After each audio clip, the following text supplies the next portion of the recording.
All right, James, we are live. So, owning over 200 investment doors in his real estate portfolio, this real estate mogul has made a huge name for himself in the real estate space throughout Canada.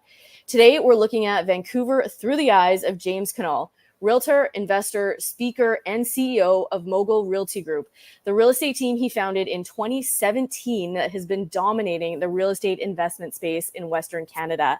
If this is the first time to the channel and you want to know everything there is about real estate and living in Vancouver, subscribe below. Welcome to my weekly series, Vancouver Through My Eyes, where I interview a local Vancouverite and we talk about what it's like to live, work, play, and invest in Vancouver. Tap the bell for notifications to be the first to hear insight from our latest guest and keep current on all things Vancouver real estate. My name is Megan Becker, local realtor. I'm passionate about our city and helping people make moves within it. So give me a call, text, or email, and I'm excited to help you make some moves in the best city in Canada. So hello, James. Thanks so much for being here and welcome to the show. Hey, thanks for having me, Megan. I'm super stoked to chat about this awesome city we live in. Absolutely. So we share a very similar background in the sense that we were born and raised in Edmonton and made the transition over to Vancouver. So maybe tell me a little bit about what inspired the move for you. You know, for me, it was two pieces of the puzzle. The first one was lifestyle. Love Vancouver, great place to live, really enjoyable place to be, beautiful city. Just love being here. So I really wanted to live in a city that makes me happy. And part of it was I had a business opportunity to do so. We were doing business in Edmonton for 15 years. We had a lot of clients from Vancouver. So it was actually a very easy transition to open a satellite office in Vancouver and expand our business operations onto the coast. Awesome. So maybe tell me a little bit more about what you fell in love with here. What do you like to do? What is it about Vancouver that really drew you?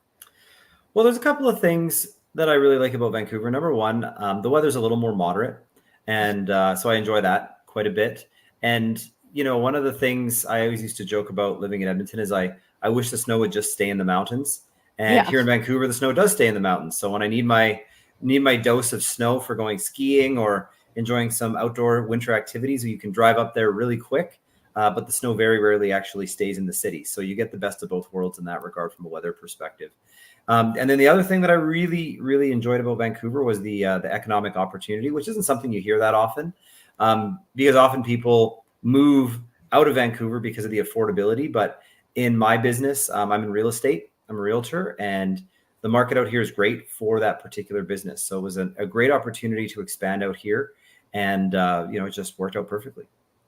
Yeah, I would love for you to elaborate more on the work opportunity, because I think that's something that a lot of people are looking for. You know, one, it's an expensive city to live in, and two, I mean, it really depends on the career that you're in, but maybe talk about work opportunities. And obviously, you were an established realtor in Edmonton. What did that look like coming out here for you? Yeah, with how many clients that we had in Vancouver who bought in Edmonton, big part of our business was investor clients who wanted to buy income properties in Edmonton, even though they lived in Vancouver. So I had a really great client list out here, which made it easy to start networking, start building connections, and start opening conversations and lines of communication for business. So it was definitely a soft landing compared to someone, who might not know people in the city before they came here. That definitely eased the transition. And then, from the economic opportunities, to put it bluntly, I mean, realtors get paid based on a percentage of the value of the home they sell. So the homes out here are on average 3 to 4 times more expensive than the Edmonton marketplace. So there's 3 to 4 times more of a revenue opportunity for doing real estate business, which, has really worked out.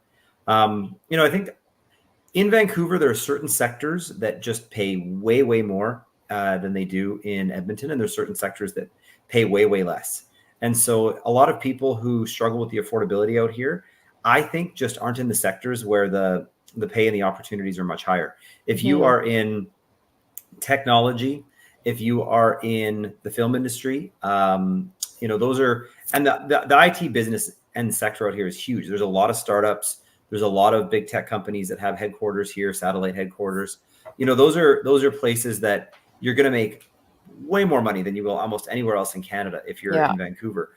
If you're an oil and gas engineer, you're probably going to make less money in Vancouver than you would if you lived in Alberta. So know what sector you're in, because there is great economic opportunity out here for certain sectors, but there's also, lower income here depending on the sector that you're in. Yeah. Yeah. One of the cons about the city is the price of real estate. So get into a career that turns that into a pro, right? Yeah, exactly. You mentioned just connecting with people. I know a lot of people, when they move to Vancouver, one of the myths, whether it's true or not, is that it's really tough to meet people, obviously on a personal level and then on a professional level. And in your career, you're doing both. So maybe chat a little bit about that. Did you have a hard time meeting people? What's your perspective on that? My perspective is that moving to a new city, it's hard to meet people. I think whether somebody if you were born and raised in Edmonton and you moved to Vancouver, Toronto, Calgary, Minneapolis, Minnesota, the core group of people you grew up with don't exist in that new city. And making new friends from scratch takes a little bit more effort than being friends with the people you're already friends with, or becoming friends of the friends that you already have. When you show up to that barbecue where half of the people there are people you've been friends with for the better part of a decade or two, and then the other half of the people there are people that already know of you. I mean, it's a lot easier to make friends that way than if you're meeting someone for the first or second time. So I wouldn't really say that's a Vancouver phenomenon. For anybody that's looking at relocating to a new city, especially if you don't know very many people there, well, making friends with people that you've met for the first time is a very different situation than making friends with the friends of your friends who you've been friends with for decades. So that's, I think people they say that because they are, and it's true that it is tougher to make friends, but it's not because of any one city. It's just the reality of changing cities. Yeah. So what have you done to expand your personal and professional network when you first moved here? Yeah, I mean, I'm a pretty friendly guy. So, and the thing is, like, the old adage that when you're an adult, friendships take work. Well, I just made the initiative to ask people if they wanted to do things. And I leaned into my interests. There's like, I like to ski. I like to mountain bike. I like to network and talk about real estate. So anytime I met somebody that liked to do those things, I would just follow up with that person and ask them if they wanted to do more of that thing. And, it doesn't take long. It snowballs, but you have to put in the effort at first. And that, again, that doesn't just apply to Vancouver. That just applies to new cities in general. So I would say it's a lot easier to want to do it if you're already doing something that you like, that is your hobby, your interest, something you really enjoy doing, because you're going to want to do that thing either way. And then if you do that thing with people, you have that common interest, and it's easy for friendship to grow. Yeah, absolutely. Let's switch gears a little bit, because I'm sure everyone is interested to hear about your investment journey. So maybe just quickly, I'd love to hear what got you started into actually real estate investing. Yeah, when I was graduating university, I was chatting with my dad, and he said, "Are you planning on leaving or going anywhere?" And I said, "I don't think so. I think I'm going to be in Edmonton for a bit." And he said, "Okay, well, right now you're living in a house with a bunch of friends paying rent." He said, "Houses are pretty cheap, so you could buy a house, rent the rooms to your buddies, and that would really help set you up for the future." So I bought a room or a house and rented the rooms to my friends, and that went really well. And so another house on the same street came up for sale, so I bought that house and rented that out to another group of buddies, and that really is what got the ball rolling. And that's what you help a lot of other clients do. It's kind of start building up property, like in the property ladder, right? Exactly. Yeah. I mean, we're a big part of our client list are investors, and some of those people are brand new investors that are just buying their very first property, and they want to learn the fundamentals of how to select the right property to buy and how to invest in it. And some of our investors are people that own dozens, if not hundreds of properties, and are just analyzing deals to add to their portfolio. So I really do like helping people get into the real estate investing space, because I've seen firsthand, both through my own experience and the experience of a bunch of my clients, just how massive of a positive impact that can make on your net worth. I mean, owning a handful of properties when you reach retirement age is usually the difference between retiring wealthy and retiring, just kind of living off a government pension. Yeah, absolutely. Maybe I would love to hear your perspective, and I'm sure everyone would as well. Chat about the differences between investing in Edmonton and investing in Vancouver, maybe just from a high level. Like what makes Vancouver attractive? What's the type of investor that's going to invest here versus Edmonton?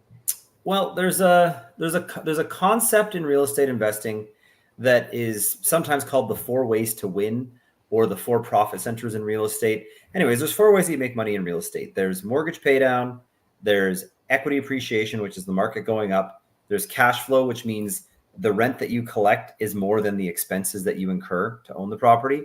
And then there's what we call forced appreciation, sweat equity. There's a bunch of terms for it, but just doing some kind of improvement to the property to add value. So when we look at those 4 categories, Edmonton is traditionally a market that's really strong in the cash flow category. The prices are very affordable or very low for the property in comparison to what you can rent them for. So most of the properties in Edmonton, you can buy them, rent them out, make money every month, which is very appealing to a lot of different real estate investors. Vancouver, on the other hand, the prices of properties are very high and the rents are relatively quite low. But part of the reason the prices of houses are high is because the prices in Vancouver just escalate very quickly. So people who want to invest in an equity play by banking on a market going up typically like investing in Vancouver, even though it's tough to make a monthly profit. Versus Edmonton, it's easy to make a monthly profit, but the market traditionally doesn't grow as fast. Both markets, it's possible to add that forced appreciation. And no matter what market you're in anywhere in the world, if you have a mortgage, you're paying down the mortgage. So those are kind of the 2 differentiators between Edmonton and Vancouver. And that's why it really works for us to do business in both cities, because we actually can help our clients diversify their portfolio by adding a bit of equity growth, by adding some Vancouver properties to their portfolio, and then adding some stability properties with monthly cash flow to the portfolio in Edmonton. Yeah, that's great perspective, and understanding the differences between the 2 markets. There's no good, there's no bad, there's only one that really fits the individual's real estate goals. So I know you obviously own a lot of property in Edmonton, but you have property here in Vancouver that you're actually using as a short-term rental. So tell me a little bit about that, because there's a lot in the news and there's a lot of regulations around there. So tell me why that made sense for you. Yeah, the reason we wanted to grab that property is specifically because short-term rental properties are becoming more and more rare in Vancouver. And this was one of the remaining buildings in downtown Vancouver that actually allowed for short-term rental. And we did intend to make it our primary residence. So while there is a bunch of press about short-term rental restrictions becoming more and more restrictive, as long as you're using your primary residence, it's okay. So for myself, I'm on the go. I travel quite a bit. I'm only home about 50% of the time.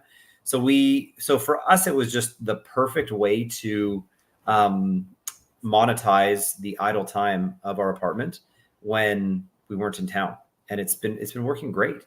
We got a 3-bedroom, 2-bathroom place, and basically what we did is we put like a deadbolt lock on the master bedroom, so that we wouldn't have guests staying in our personal bed or using our personal bathroom. And when we're out of town, we just deadbolt lock off our personal space and rent it on Airbnb as a 2-bedroom, 1-bathroom. And it's been great. We've only had in a year and a half, we've only had one guest kind of leave a big mess. And I mean, the cleaner cleaned it up. There wasn't any serious damage. And then pretty much every other guest has been clean, respectful, and awesome. So we've had a great experience with it. And, the income that we generate in the month or the days that we're out of town almost pays for the cost of the mortgage when we are in town. So it works out great for us. Well, that's pretty good. Yeah. So what's your next investment play, and what city would it be in? Yeah, I mean, at the time of this recording is July of 2024. And right now, Edmonton is super hot. Everybody's really paying attention to it from all over the country, and everybody's jumping in on Edmonton. Vancouver, on the other hand, is kind of slow right now. And so it's funny what investor mentality is like, because Edmonton is hot and everybody's just trying to jump in on the Edmonton market while it's hot. And I'm sitting here thinking, classic knowledge is buy low, sell high, and Vancouver's in a bit of a low point and Edmonton's in a bit of a high point. So my next investment is going to be in Vancouver, and I'm just keeping my eyes peeled for a couple of good pre-sales, because I think that getting a pre-sale makes a lot of sense right now because the Vancouver market is low. I think in a couple of years it'll heat back up, so we'll be taking possession of our unit basically as the market's gaining its strength back, in combination with the fact that I think interest rates are going to generally trend down over the next 2 years. And so we'll be taking possession of our unit in the hotter market with lower interest rates. I think it's just a good way to time the market and buy into Vancouver when Vancouver's low, which doesn't happen very often. Vancouver is Yeah. usually quite a hot market. Yeah. Well, I'd love to hear your perspective, obviously fellow realtor. And, I've done multiple videos on the pros and cons and what to look for when buying pre-sales, but I would love to hear your take. If you're putting your own personal money into a project, what specific things are you looking for? Yeah, I like to look for, I like putting lower deposits. So the deposit structure definitely makes it more appealing for me as an investor. I also want to make sure that there's easy assignment. I don't want there to be a lot of barriers to assignment. That's never a good thing. I Just like having to, another exit strategy of there. course, yeah. I mean, if the value has gone up and I can exit before I have to close, even better. I really like to look at the combination of location and amenities. Those are things that are tough to change once the building is done. Hmm. And so we can't change location, and amenities are pretty much locked in. So I want to make sure that those value adds that are going to set this building apart from others are really there, because most units are going to be more or less the same, similar finishing packages, similar views, similar layouts. There's only so much you can do with a condo. So it's those extra things that for me add value to an actual condo. And then, I do try to do as much due diligence as I can on the builder. I look at whether or not they've had any warranty claims, how many projects they've done, what their reputation looks like in the city. Because not all builders are created equal and not all Yeah. condos are created equal. So I want to make sure we're buying into a good project. For sure. No, it's great perspective. Let's switch gears back to Vancouver, because when Yeah. I moved here, you introduced me to quite a few very cool spots, like biking down 10th Ave during cherry blossom season, and grabbing the Moby bikes and little things like that the common tourist wouldn't really know. And I think it takes a local to find some of those really cool spots. So I'd love for you to share maybe a couple other of your favorite things just to do here generally in the city. Yeah, Vancouver, you're going to hear Vancouverites complain about the traffic, because the traffic here, it's big city traffic. And so I think, for anybody thinking about moving here or just visiting, figuring out how to not have to participate in traffic is really going to boost your enjoyment, because the city's pedestrian infrastructure, bike infrastructure, walking infrastructure, even public transport infrastructure is just fantastic. And so to plan your way to enjoy the city around not being stuck in traffic really lets you enjoy it. And that's one of the things that I really love about the city is Vancouver is one of the most aesthetically beautiful cities I've ever visited anywhere in the world. Yeah. It's not just one part of downtown is really pretty or one neighborhood is really pretty. Like, even just, your regular neighborhood with regular houses, even those neighborhoods are pretty. It's a very green city. It's a very gardeny city. And so whether pretty much anywhere that you need to get from point A to point B, the journey to get from point A to point B is going to be scenic and enjoyable. And so, that's, it's tough to quantify it per se, but like one of the coolest things about Vancouver is just exploring. Like, Yeah. pick a part of the city and rent a bike or use your bike, or if you prefer walking, or get one of those motorized scooters. But just pretty much anywhere in the Vancouver area that you choose to explore, you're going to see beautiful houses, beautiful gardens, beautiful streets, and it's just going to be really, really scenic and nice. So I think that's something that you might not expect when you move to the city. You expect there to be like the little pockets that are meant for tourists, but everything in between is scenic too. Absolutely. Absolutely. No, it's fun to find cool little spots like that. So I think we'll start to wrap things up, but one more question for you. You talked a lot about real estate investing. That's something that your Mogul Realty Group really specializes in and dominates in Western Canada and in all across Canada.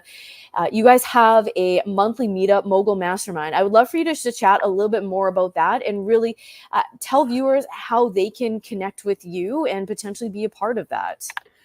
Absolutely. Yeah. Mogul Mastermind has been around. We've been doing it since 2015. It's a real estate meetup group, which means that people get together, they network, they talk about real estate investing, and we bring in some really, really high caliber speakers to share different pieces of information, advice, strategies, property opportunities, analysis.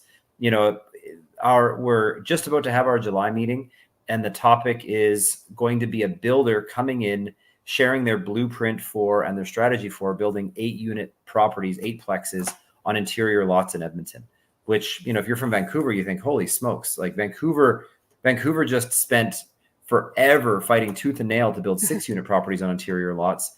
And on the same size lots in Edmonton, we can build 8-unit buildings. And instead of it taking 3 years to get a permit, it takes 3 months to get a permit. So people want to hear about that. It's a really great investable asset. And you can get MLI Select CMHC-backed mortgage financing, which is terrific. Investors are interested in that sort of thing. So we host a meetup where we've got a speaker coming in who specializes in that. There's plenty of networking opportunities. We broadcast it over the internet. So if you want to watch on Zoom or tune in, you can. And then we also have a live networking event in person because people love to mix and mingle and chat about real estate investing. Absolutely. Well, thanks so much for being here. I'll put all of your contact info and links to Mogul Mastermind in the description box below. And thanks so much for joining me, James. And thank you all for watching here. As you guys know, I love helping people make moves within our city. But my second favorite thing to do is connecting the incredible people within it. My goal with this series is to highlight what it's like to live, work, play, and invest in Vancouver and connect the amazing people within it. So if you know anyone that shares a unique perspective on living in Vancouver, I'd be so grateful for you to connect me with them. All my info is in the description box below. And remember, please like, comment, and subscribe to this video. And we'll see you all next week where I'll be back with another interesting guest.